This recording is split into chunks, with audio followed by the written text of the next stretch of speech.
ನಮಸ್ಕಾರ. ಇವತ್ತಿಂದ ಕನಕದಾಸರು ರಚಿಸಿರುವ ಹರಿಭಕ್ತಿ ಸಾರವನ್ನ ಆ, ಅರ್ಥ ಮಾಡ್ಕೊಳ್ಳೋದಕ್ಕೆ ಪ್ರಯತ್ನ ಪಡೋಣ. ಆ, ಹರಿಭಕ್ತಿ ಸಾರವನ್ನೇ ಆಯ್ಕೆ ಯಾಕೆ ಮಾಡ್ಕೊಂಡೆ ಅಂತಂದ್ರೆ, ಸಾಮಾನ್ಯ ಆ, ನಮಗೆಲ್ಲರಿಗೂ ನಮ್ಮ ಭಾಷೆ ನಮಗೆ ಆ, ಆತ್ಮೀಯವಾಗಿರುತ್ತೆ, ಅರ್ಥವಾಗುತ್ತೆ.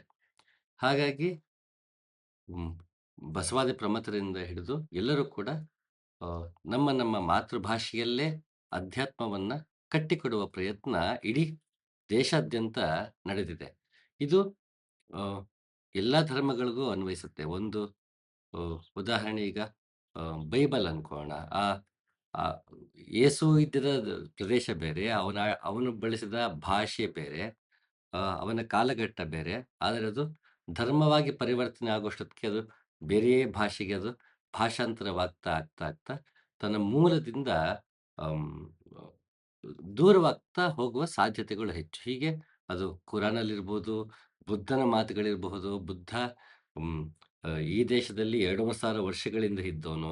ಅದು ತದನಂತರ ಬೇರೆ ಬೇರೆ ಭಾಷೆಗಳಲ್ಲಿ ಅವನ ಮಾತುಗಳನ್ನು ಅನುವಾದ ಮಾಡುವಾಗ, ಪಾಲಿಯಿಂದ ಸಂಸ್ಕೃತಕ್ಕೆ ಬಂದಾಗ, ಸಂಸ್ಕೃತದಿಂದ ಇಂಗ್ಲಿಷ್‌ಗೆ ಹೋದಾಗ, ಹೀಗೆ ಹಲವಾರು ರೀತಿ ಭಾಷೆಗಳಲ್ಲೇ ಆಮ್, ಉ- ಪದಗಳಲ್ಲೇ ಅದು ಡೈಲ್ಯೂಟ್ ಆಗ್ತಾ ಹೋಗುವಾಗ, ಮೂಲ ನಮಗೆ ದಕ್ಕುವಂತಹ ಸಾಧ್ಯತೆ ಕಡಿಮೆ ಆಗ್ತಾ ಹೋದಾಗ, ಮತ್ತೆ ಮತ್ತೆ ದಾರ್ಶನಿಕರು ಎಲ್ಲ ಧರ್ಮಗಳಲ್ಲೂ ಮತ್ತೆ ಮತ್ತೆ ಬಂದು ಮೂಲ ಆಶಯವನ್ನು ಎತ್ತಿ ಹಿಡಿಯೋದಕ್ಕೆ ಪ್ರಯತ್ನ ಪಡ್ತಾರೆ.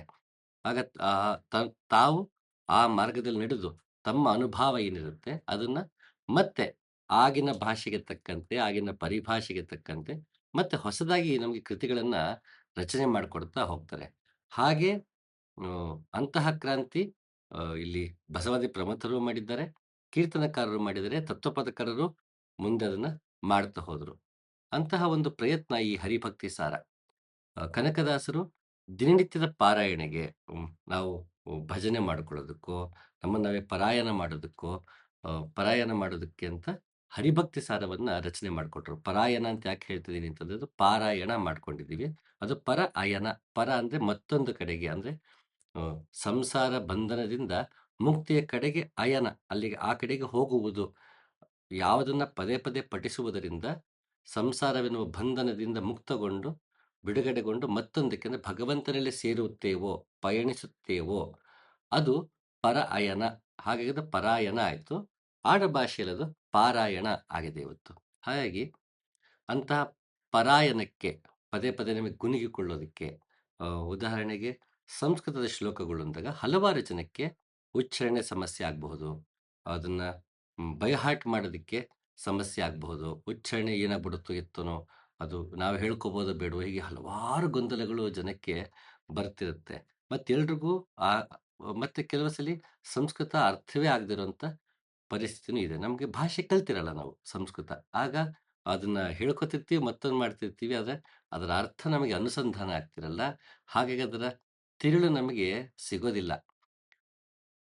ಆ ಆ ಒಂದು ಕಾರಣಕ್ಕಾಗಿ ಎಲ್ಲರಿಗೂ ಸಂಸ್ಕೃತ ಬರೋದಿಲ್ಲ ಅನ್ನೋ ಕಾರಣಕ್ಕೆ, ಹಲವಾರು ಕಾರಣಗಳಿಗೆ ಕನಕದಾಸರು, ಪುರಂದರದಾಸರು, ಜಗನ್ನಾಥದಾಸರು, ಹೀಗೆ ಹಲವಾರು ಜನ ಕನ್ನಡದಲ್ಲೇ ಕೃತಿಗಳನ್ನ ಕಟ್ಕೊಟ್ಟಿದ್ದಾರೆ. ಹೀಗೆ ಹರಿಭಕ್ತಿ ಸಾರವು ಅಂತಹ ಒಂದು ಪ್ರಯತ್ನ. ಇದು ನಮ್ಮದೇ ನಮಗೆ ಗೊತ್ತಿರುವ ಭಾಷೆಯಲ್ಲೇ ನಮಗೆ ಭಕ್ತಿಯನ್ನ ಮೂಡಿಸೋದಕ್ಕೆ ರಚನೆ ಮಾಡಿಕೊಟ್ಟಂತಹ ಕೃತಿ ಹರಿಭಕ್ತಿ ಸಾರ. ಈಗ ಹರಿಭಕ್ತಿ ಸಾರ ಅಂತ ಬಂದ ತಕ್ಷಣ ನಾವು ಮೊದಲು ಆ ಹೆಸರನ್ನ ಮೊದಲು ಅರ್ಥ ಮಾಡ್ಕೊಳ್ಳೋಕೆ ಪ್ರಯತ್ನ ಪಡೋಣ. ಹರಿ ಅನ್ನೋ ಪದನ ಯಾಕೆ ಬಳಸ್ಬೇಕಿತ್ತು? ಅಲ್ಲಿ ವಿಷ್ಣು ಭಕ್ತಿ ಸಾರ ಅಂತನೋ, ನಾರಾಯಣ ಭಕ್ತಿ ಸಾರ ಅಂತನೋ ಬಳಸ್ಬೋದಿತ್ತಲ್ಲ. ಇಲ್ಲಿ ಕನಕದಾಸರು ಹರಿಭಕ್ತಿ ಸಾರ ಅಂತಾನೆ ಯಾಕೆ ಬಳಸಿದ್ರು? ಇಲ್ಲಿ ಹರಿನಾಮಕ ಭಗವಂತನನ್ನೇ ಯಾಕೆ ಉಲ್ಲೇಖ ಮಾಡ್ಬೇಕಾಗಿ ಬಂತು? ಬೇರೆ ಹೆಸರನ್ನ ಯಾಕೆ ತಗೊಂಡಿಲ್ಲ ಅಂತ ಒಂದು ಚಿಕ್ಕ ಒಂದು ಅವಲೋಕನ ಮಾಡ್ಕೊಳ್ಬೋದು. ಆಗ ನಾವು ಹರಿ ಅನ್ನೋ ಪದದ ಅರ್ಥವನ್ನ ಹುಡುಕ್ಬೇಕಾಗತ್ತೆ. ಹರಿ ಅನ್ನೋ ಪದದ ಅರ್ಥ ಹೀಗಿದೆ: ಪಾಪಗಳನ್ನು ಪರಿಹರಿಸುವವನು ಹರಿ. ಸಂಸಾರವನ್ನು ಕಾರಣಸಹಿತನಾಗಿ ಹರಣ ಮಾಡುವುದರಿಂದ ಹರಿ. ಭಕ್ತಿ ನಮ್ಮಲ್ಲಿ ಮೂಡಬೇಕು ಅಂತಂದ್ರೆ ಮೊದಲು ಪಾಪ ಪುಣ್ಯಗಳ ಒಂದು ಅಕೌಂಟ್ಸ್ ಟ್ಯಾಲಿ ಆಗ್ತಾ ಬರಬೇಕು. ಅದಾಗಬೇಕು ಅಂತಂದ್ರೆ ಹರಿಯನ್ನ ಸ್ಮರಿಸಬೇಕು. ಯಾಕೆಂದ್ರೆ ಆತ ನಮ್ಮ ಪಾಪಗಳನ್ನ ಹರಣ ಮಾಡ್ತಾನೆ, ಅದನ್ನ ಅಮ್, ನಾಶಗೊಳಿಸ್ತಾನೆ, ಅದರಿಂದ ನಮಗೆ ಬಿಡುಗಡೆಯನ್ನು ನೀಡ್ತಾನೆ. ಪಾಪ ಮಾಡಿದ್ವಿ ಅಂದ ತಕ್ಷಣ ಹೋಗೋದು ಹಾಗಾದ್ರೆ ನಾವೆಲ್ಲ ಪಾಪಿಗಳ ಅನ್ನೋ ಅರ್ಥ ಇಲ್ಲ. ಪಾಪ ಅಂದ್ರೆ ಅರ್ಥ ಮುಂದೆ ನಡ್ಕೊಂಡು ಹೋಗೋದಕ್ಕೆ ಅಡಚಣೆಯಾಗುವಂಥದ್ದು ಅಂತ. ಇಂಗ್ಲೀಷಲ್ಲಿ ಸಿನ್ ಅಂತ ಕರಿತೀವಿ. ದೊಡ್ಡ ಅಪರಾಧ, ಮತ್ತೊಮ್ಮೆ ಪಾಪ ಅನ್ನೋ ಮಟ್ಟಿಗೆ ಇವತ್ತು ಪದವನ್ನ ಬಳಸ್ಕೊಳ್ಳಲಾಗಿದೆ. ಆದ್ರೆ ಪಾಪ ಅಂದ್ರೆ ಅರ್ಥ ಮುಂದೆ ನಡೆಯಲು ಸುಗಮವಾಗದೇ ಇರುವಂಥದ್ದು. ಯಾವ ಫಲ ನಮಗೆ ನಾವು ಮಾಡಿದ ಕರ್ಮದಿಂದ ಏನು ಫಲ ಉಂಟಾಗತ್ತೆ, ಅದರಲ್ಲಿ ಕೆಲವು ಫಲಗಳೇನಾಗುತ್ತೆ, ಅದು ಪಾಪ ಅಂದ್ರೆ ನಮ್ಮ ಜೀವನದಲ್ಲಿ ಒಂದಷ್ಟು ಅಡಚಣೆಗಳು ಮತ್ತೊಂದು ಬರೋ ಹಾಗೆ ಮಾಡುತ್ತೆ. ಆಗ ನಾವು ಭಗವಂತನ ಸ್ಮರಣೆಯಿಂದನೋ, ಆತ್ಮಾವಲೋಕನದಿಂದನೋ, ವ್ಯಕ್ತಿ ವಿಕಸನದಿಂದಲೋ ವಂಚಿತರಾಗ್ಬಿಡ್ತೀವಿ. ಅಂತಹ ಫಲಗಳು ನಮಗೆ ನೀಡುತ್ತೆ. ಆಗ ನಮಗೆ ಜೀವನದಲ್ಲಿ ಮುನ್ನಡೆಯೋದಕ್ಕೆ ಕಷ್ಟವಾಗುತ್ತೆ. ಅಂತಹ ಫಲಗಳೇನಿದೆ ಅದನ್ನ ಪಾಪ ಅಂತ ಕರೆದ್ರು. ಪಾಪ ಅಂದ ತಕ್ಷಣ ನಾವು ಸಿನ್ ಅಂತ ಮಾಡ್ಕೊಂಡ್ಬಿಟ್ಟು, ಆಗ ನಾವು ಪಾಪಿಗಳಾ? ನಾವು ಪಾಪ ತೊಳ್ಕೊಳ್ಳೋಕೆ ತೀರ್ಥಯಾತ್ರೆಗೆ ಹೋಗ್ಬೇಕಾ? ಮತ್ತೊಂದು ಮಾಡ್ಬೇಕಾ? ಹೀಗೆ ಹಲವಾರು ವಿಷಯಗಳು ನಮಗೆ ಬರ್ತಾ ಹೋಗುತ್ತೆ. ಅದು ನಮ್ಮನ್ನ ಇನ್ಫೀರಿಯರ್ ಮಾಡ್ತಾ ಹೋಗ್ಬಿಡುತ್ತೆ. ಆದ್ರೆ ನಿಜವಾಗ್ಲೂ ಪಾಪದ ಅರ್ಥ ಇಷ್ಟೇನೆ. ಮುನ್ನಡೆಯೋದಕ್ಕೆ ಅಡಚಣೆ ಮಾಡುವಂಥದ್ದು ಅಂತ. ಯಾವುದು ನಮಗೆ ಮುನ್ನಡೆಯಕ್ಕೆ ಅಡಚಣೆ ಮಾಡುತ್ತೋ ಅಂಥ ಅಡಚಣೆಗಳನ್ನು ತೊಡೆದು ಹಾಕುವವನು ಹರಿ. ನಮಗೆ ಪ್ರೋಗ್ರೆಸ್ ನೀಡೋದಕ್ಕೆ, ನಾವು ಮುನ್ನಡೆಯೋದಕ್ಕೆ ಬೇಕಿರುವಂತ ಸುಗಮವಾದ ದಾರಿಯನ್ನ ಮಾಡಿಕೊಡುವವನು ಹರಿ. ಹಾಗಾಗಿ ಹರಿಯನ್ನೇ ನಾವು ಸ್ಮರಿಸ್ಬೇಕು. ಅದಕ್ಕೆ ಅಪರೋಕ್ಷಾನುಭೂತಿನಲ್ಲಿ ಶಂಕರಾಚಾರ್ಯರು ಚೆನ್ನಾಗಿ ಅವರು ಅಪರೋಕ್ಷಾನುಭೂತಿ ಶುರು ಮಾಡುವಾಗ ಮೊದಲ ಶ್ಲೋಕದಲ್ಲಿ ಹರಿಯನ್ನೇ ಬಳಸ್ತಾರೆ. ಆ ಶ್ಲೋಕ ಹೀಗಿದೆ: ಪರಮಾನಂದ ಸ್ವರೂಪನು, ತತ್ವವನ್ನು ಉಪದೇಶಿಸುವ ಸರ್ವ ಸಮರ್ಥನಾದ, ಸಕಲ ಲೋಕಗಳಿಗೆ ಕಾರಣನು, ಸರ್ವ ವ್ಯಾಪ್ತಿಯೂ ಆದ ಶ್ರೀಹರಿಯನ್ನು ನಾನು ನಮಸ್ಕರಿಸುತ್ತೇನೆ. ಇದು ಎಷ್ಟು ಚೆನ್ನಾಗಿದೆ ನೋಡಿ. ಹ್ಮ್. ಶಂಕರಾಚಾರ್ಯರು ಅಪರೋಕ್ಷ ಅನುಭೂತಿ ಅ, ಆರಂಭದಲ್ಲಿ ಮೊದಲು ಹರಿಯನ್ನೇ ಸ್ಮರಿಸ್ತಾರೆ. ಅವನು ಎಲ್ಲವನ್ನೂ, ಅವನು ಧರ್ಮ, ಅರ್ಥ, ಕಾಮ, ಮೋಕ್ಷ ಎಲ್ಲಕ್ಕೂ ಆತನೇ ಕಾರಣನಾಗಿದ್ದಾನೆ. ಯಾಕೆ ಅಂದ್ರೆ ಅವನು ಎಲ್ಲಾ ಪಾಪಗಳನ್ನು ತೊಡೆದು ಹಾಕ್ತಾನೆ. ನಮ್ಮಲ್ಲಿರೋ ಅಡಚಣೆಗಳನ್ನ ತೊಡೆದು ಹಾಕ್ತಾನೆ.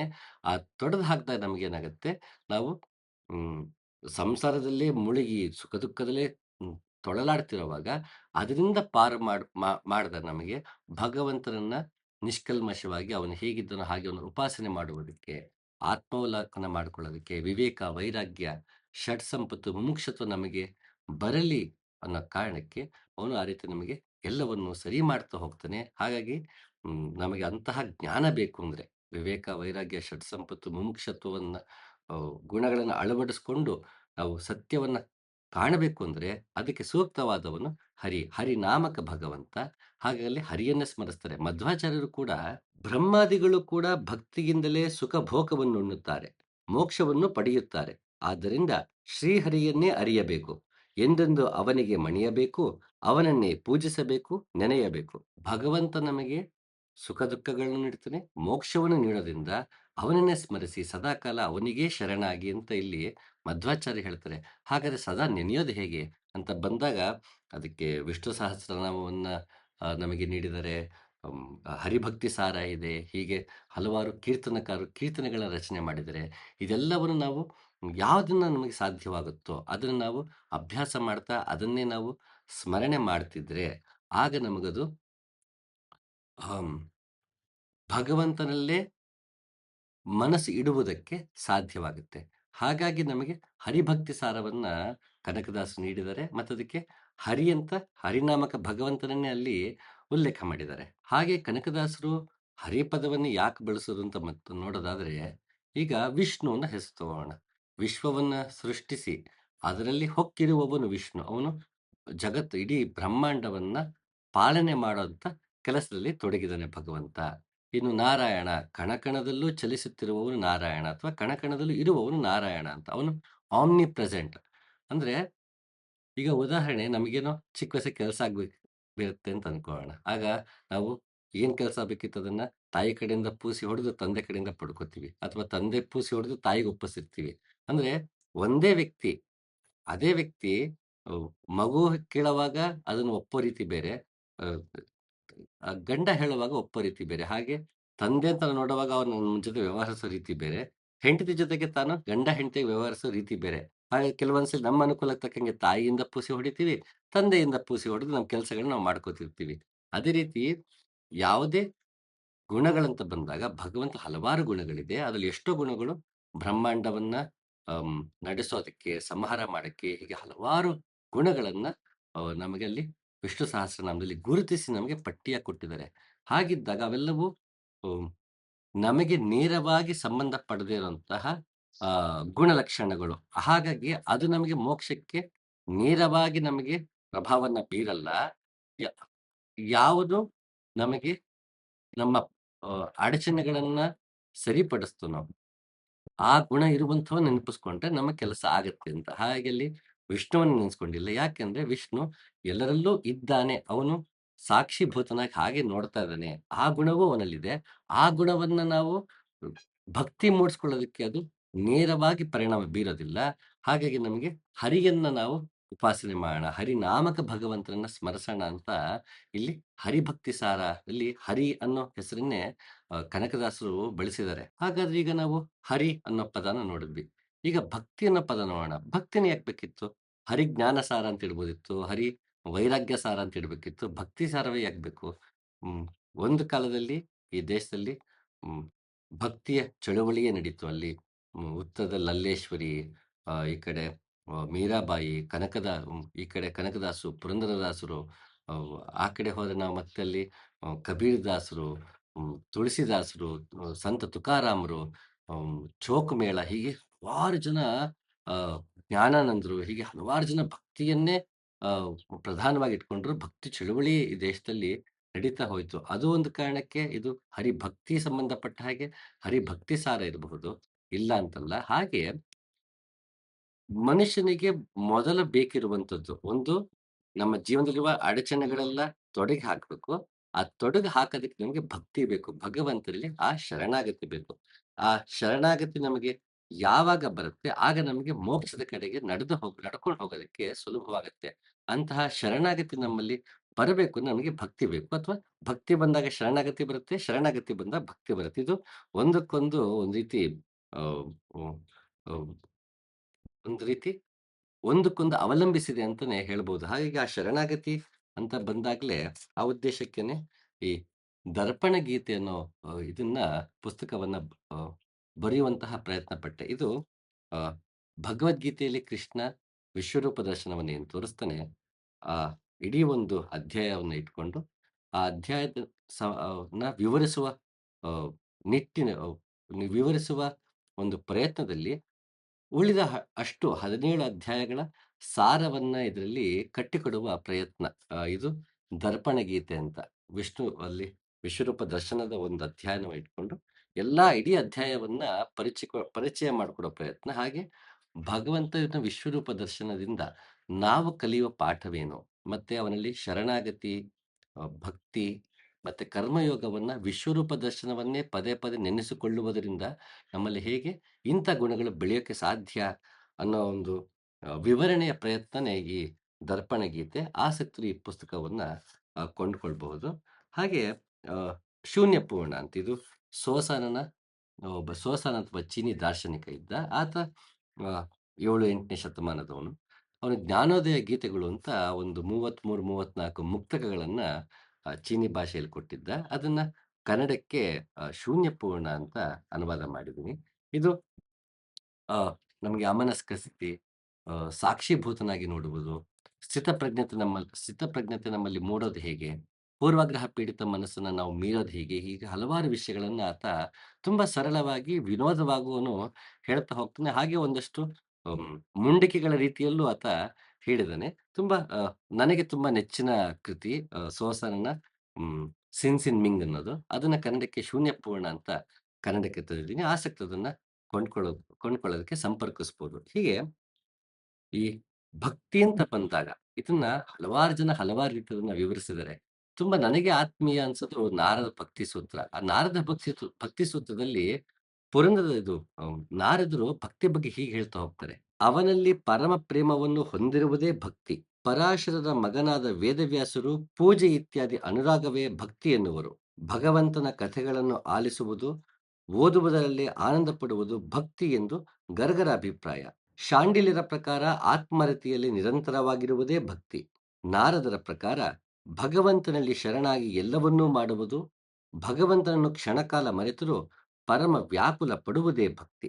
ಹಾಗಾಗಿ ಇಲ್ಲಿ ಭಕ್ತಿ ಅಂದ ತಕ್ಷಣ ಬರೀ ಬಾಹ್ಯಾಚರಣೆಗೆ ಅಥವಾ ದಿನನಿತ್ಯ ಒಂದು ರುಟೀನ್ ಅಂತ ಏನ್ ಮಾಡ್ಕೊಳ್ತೀವಿ, ನಾವು ದಿನ ಇಷ್ಟು ಗಂಟೆಗೆ ಎದ್ದು ನಾವು ಸ್ನಾನ ಮಾಡಿ ಭಗವಂತನಿಗೆ ಪೂಜೆ ನೈವೇದ್ಯ ಮತ್ತೊಂದು ಮಾಡ್ತೀವಿ, ವ್ರತಗಳಾಚರಿಸ್ತೀವಿ, ಗುಡಿಗುಂಡಾಂತರಗಳಿಗೆ ಹೋಗ್ತೀವಿ.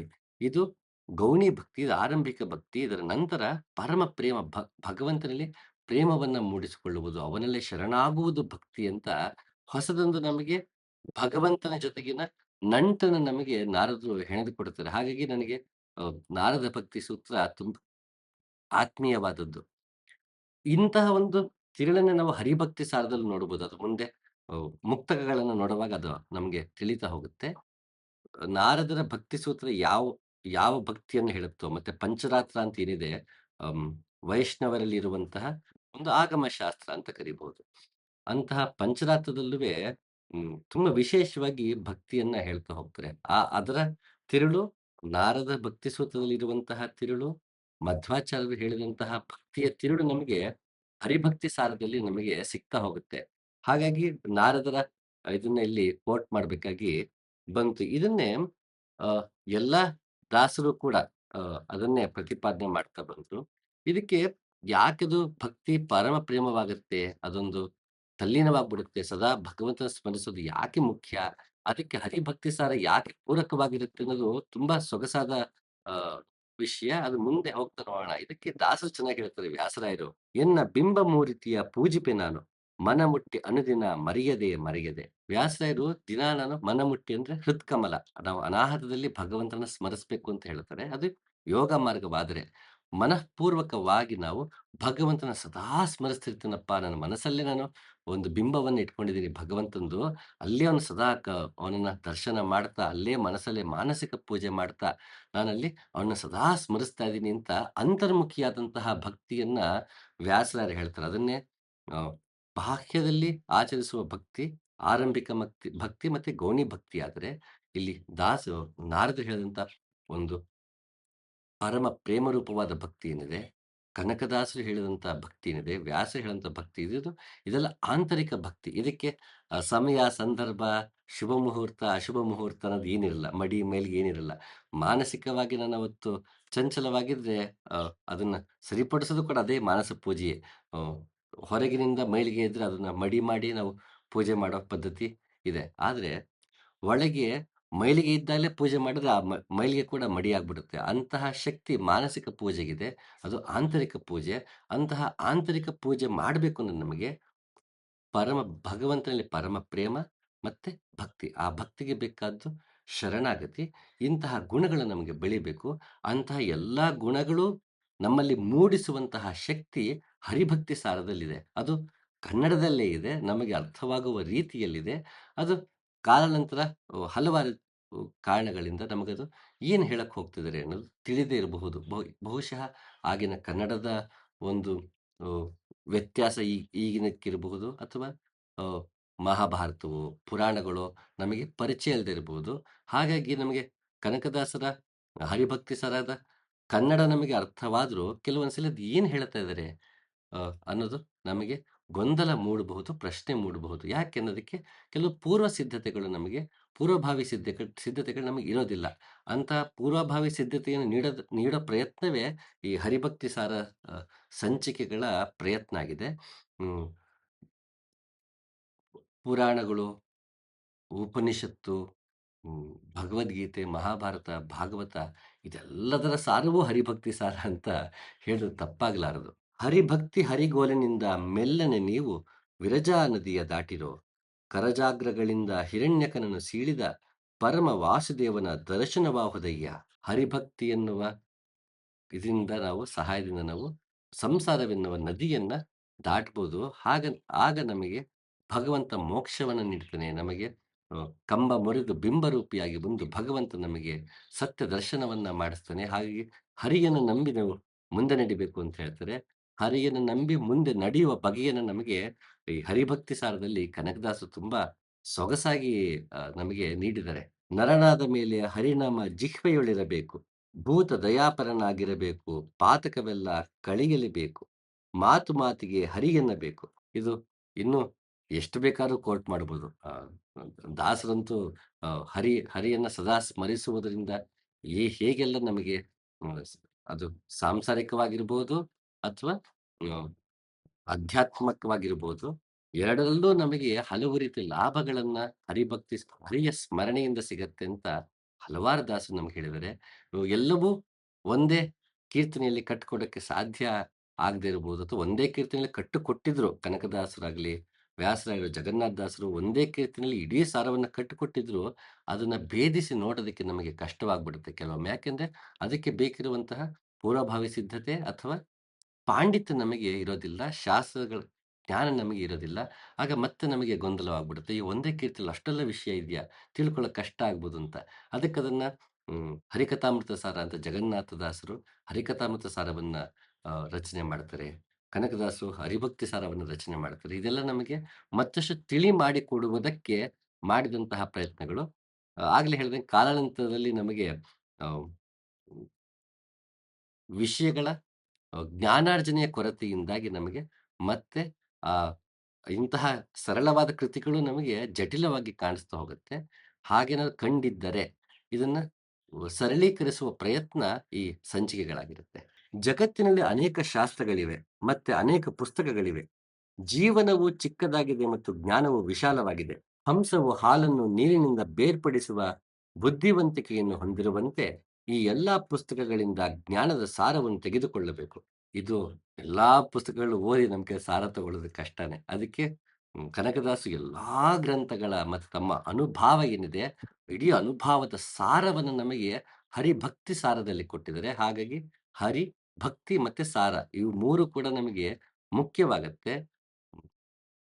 ಗುರುಮಾರ್ಗದಲ್ಲಿ ನಡೆದು ದಾಸರಾಗಿ ಹರಿಯನ್ನ ಭಕ್ತಿಸಿ ಹರಿಯನ್ನೇ ಪಡೆದು ಅದರ ಸಾರವನ್ನು ನಮಗೆ ಕನಕದಾಸ ನೀಡಿದ್ದಾರೆ. ಹಾಗಾಗಿ ಇದು ಹರಿಭಕ್ತಿ ಸಾರ. ಇಲ್ಲಿ ಅನೇಕ ಪುಸ್ತಕಗಳು ಮತ್ತು ವಿವಿಧ ಧರ್ಮ ಗ್ರಂಥಗಳಿವೆ. ಅದರ ಸಾರವನ್ನು ತಿಳಿಯದವನನ್ನು ಜಂಬೂಕ ಪ್ರಾಣಿ ಎಂದು ಪರಿಗಣಿಸಲಾಗುತ್ತದೆ. ಇದು ಭವಿಷ್ಯತ್ ಪುರಾಣದಲ್ಲಿ ಬರುವಂತಹ ಶ್ಲೋಕ. ಇದು ಹಲವಾರು ಕಡೆ ಈ ರೀತಿಯ ಅರ್ಥ ಸಿಗುವಂತಹ ಶ್ಲೋಕಗಳು ನಮಗೆ ಬೇರೆ ಬೇರೆ ಗ್ರಂಥಗಳಲ್ಲಿ ಬೇರೆ ಬೇರೆ ಶ್ಲೋಕ ರಚನೆಯಲ್ಲಿ ನಮಗೆ ಸಿಗ್ತಾ ಹೋಗುತ್ತೆ. ತಿರುಳು ಕೊನೆಗೆ ಇದೇ ಆಗಿರುತ್ತೆ. ನಾವು ಯಾವುದೇ ಗ್ರಂಥವನ್ನಾಗಲಿ ಬರೀ ಪಠನೆ ಮಾಡುವುದರಿಂದನೋ ಅಥವಾ ಅದನ್ನ ಗಟ್ಟು ಹೊಡೆಯೋದ್ರಿಂದನೋ ಪ್ರಯೋಜನ ಆಗೋದಿಲ್ಲ. ಅದರ ಸಾರವನ್ನ ತಿಳಿತಾ ಹೋಗ್ಬೇಕು. ಆ ಸಾರವನ್ನ ತಿಳಿದಾಗ್ಲೇ ನಮಗೆ ಸಾಧ್ಯ. ಅದಕ್ಕೆ ಹೇಗೆ ಅ ಭತ್ತದ ಹೊಟ್ಟು ತೆಗೆದು ಅಕ್ಕಿ ತಗೊಳ್ತೀವಿ. ಬಾಳೆಹಣ್ಣು ಸಿಪ್ಪೆ ತೆಗೆದು ಬಾಳೆಹಣ್ಣು ತಿಂತೀವಿ. ಹಾಗೆ ನಾವು ತೆಂಗಿನಕಾಯಿಯಿಂದ ಅದು ನಮಗೆ ಬೇಡದೇ ಇರುವಂಥದ್ದನ್ನೆಲ್ಲ ತೆಗೆದುಹಾಕಿ ಅದರೊಳಗೆ ನೀರು ಕುಡಿತೀವಿ ಅಥವಾ ಅದರಿಂದ ನಾವು ಹ್ಮ್, ಅಕ್ಕಿನ ಇದು ತೆಂಗಿನಕಾಯಿನ ತುರಿದು ಅದರಿಂದ ನಾವು ತುರಿ ತಗೊಳ್ತೀವಿ. ಹೀಗೆ ಎಲ್ಲವನ್ನೂ ನಾವು ಭೇದಿಸಿ ನೋಡಿ ಸಾರವನ್ನೇ ತಗೊಳ್ತೀವಿ. ಭೂಮಿನ ಅಗಿತೀವಿ, ನೀರು ತಗೋತೀವಿ, ಚಿನ್ನ ತಗೋತೀವಿ, ಕಬ್ಬಿಣ ತಗೋತೀವಿ. ಎಲ್ಲವೂ ಹುದುಗಿರುತ್ತೆ ಒಳಗೆ. ಅದು ಒಳಗೆ ಹುದುಗಿರುವುದನ್ನ ಹೊರಗೆ ತೆಗೆಯೋದು, ಆ ಸಾರವನ್ನ ಪಡೆಯೋದೇ ಜೀವನದ ಒಂದು ಮುಖ್ಯ ಉದ್ದೇಶ ಆಗಿರಬೇಕು. ಅದೇ ನಮ್ಮ ಸಾರ್ಥಕತೆ ಆಗಿರುತ್ತೆ. ಅಂತಹ ಸಾರವನ್ನ ಹಲವಾರು ದಾರ್ಶನಿಕರು, ಹಲವಾರು ಋಷಿಮುನಿಗಳು, ಹಲವಾರು ಜನ ಸೂಫಿ ಸಂತರು, ಬಸವಾದಿ ಪ್ರಮಥರು ಅಂತಹ ಕೆಲಸ ಮಾಡಿದರೆ, ಅಂತಹ ಸಾರವನ್ನ ನಾವೆಲ್ಲರೂ ಅನುಭವಿಸಿ ಹರಿಯ ಕಡೆಗೆ ಭಕ್ತಿ ಮೂಡಿ ಸಂಸಾರವೆನ್ನುವ ಸಾಗರವನ್ನು ದಾಟೋದಕ್ಕೆ ಪ್ರಯತ್ನ ಪಡೋಣ. ಅಂತಹ ಅ, ಅ, ಪ್ರಯತ್ನದಲ್ಲಿ ಆಗುವ ಜಟಿಲತೆಗಳು, ಗೊಂದಲಗಳನ್ನ ನಿವಾರಣೆ ಮಾಡ್ಕೊಳ್ಳೋಣ ಅಂತ ಹೇಳ್ತಾ ಮತ್ತೊಂದು ಸಮಯ ಸಿಗ್ತೀನಿ. ನಮಸ್ಕಾರ.